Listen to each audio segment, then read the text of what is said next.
गांव के बाहर बहने वाली सूखी नदी के किनारे एक पुराना शमशान घाट था। दिन में भी वहां सन्नाटा चिपका रहता और रात होते ही हवा में राख की गंध घुल जाती। लोग कहते थे सूरज ढलने के बाद उस रास्ते से मत गुजरना, पर उस रात रवि को मजबूरी में वही रास्ता पकड़ना पड़ा। उसकी दादी की तबीयत अचानक बिगड़ गई थी और दवा लेने के लिए बाजार जाने का यही छोटा रास्ता था। जैसे ही वो शमशान घाट के पास पहुंचा, हवा अचानक ठंडी हो गई। दूर एक अधजली चिता से धुआं अब भी उठ रहा था।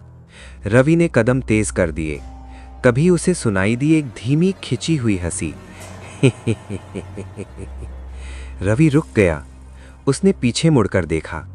कोई नहीं, सिर्फ पीपल का पेड़ जिसकी टहनियां अंधेरे में कांप रही थीं। उसने खुद को समझाया वहम है और आगे बढ़ गया। लेकिन इस बार हंसी पास से आई, बिल्कुल उसके कान के पास। रवि, उसके पैरों तले जमीन खिसक गई। उसने किसी को अपना नाम लेते साफ सुना था। धड़कनें इतनी तेज थीं जैसे सीना फट जाएगा। अचानक उसकी नज़र चिता के पास लगी लकड़ी पर गई।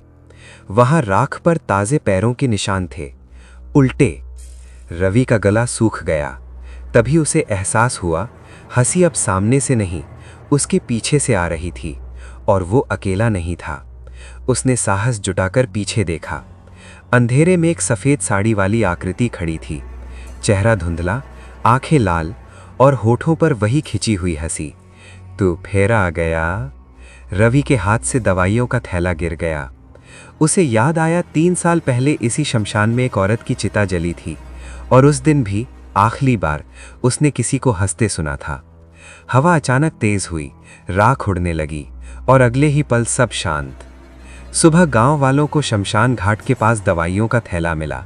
रवि नहीं मिला, लेकिन उस रात के बाद जब भी कोई उस रास्ते से गुजरता है, उसे अपने पीछे किसी के धीमे कदमों की आहट और दूर से आती एक खिंची हुई हंसी जरूर सुनाई देती है।